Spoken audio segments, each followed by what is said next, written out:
भाव है कि ठाकुर जी को कुंज गली प्रिय है, ठाकुर जी को यमुना पुलिन प्रिय है, ठाकुर जी को निकुंज प्रिय है, वन्य प्रदेश प्रिय है।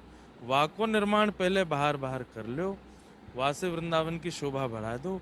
वाके बाद फिर सब ब्रजवासी इनसे पूछ के उनकी आज्ञा से फिर जैसे होना चाहिए आगे के प्रकल्प में जाना चाहिए। अब मंदिर पे तो सब लोगन को ध्यान जावे, लेकिन यमुना जी पे कोई को ध्यान नहीं जावे।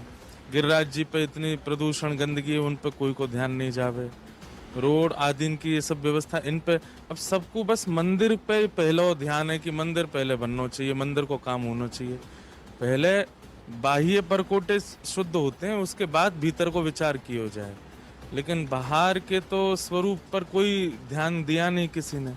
सीधे मंदिर निर्माण हो न मंदिर हो या की भावना चल रही है। हमारा तो भैया ऐसा भाव है कि ठाकुर जी को कुंज गली प्रिय है, ठाकुर जी को यमुना पुलिन प्रिय है, ठाकुर जी को निकुंज प्रिय है, वन्य प्रदेश प्रिय है। वाको निर्माण पहले बाहर बाहर कर लो, वासे वृंदावन की शोभा बढ़ा दो।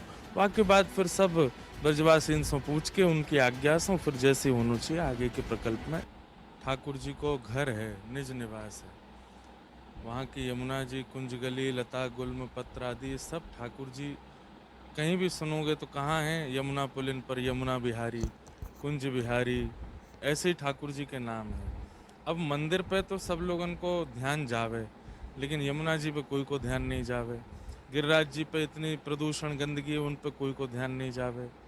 रोड आदि की ये सब व्यवस्था इन पे अब सबको बस मंदिर पे पहला ध्यान है कि मंदिर पहले बनना चाहिए, मंदिर को काम होना चाहिए।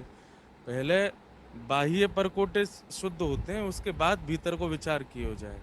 लेकिन बाहर के तो स्वरूप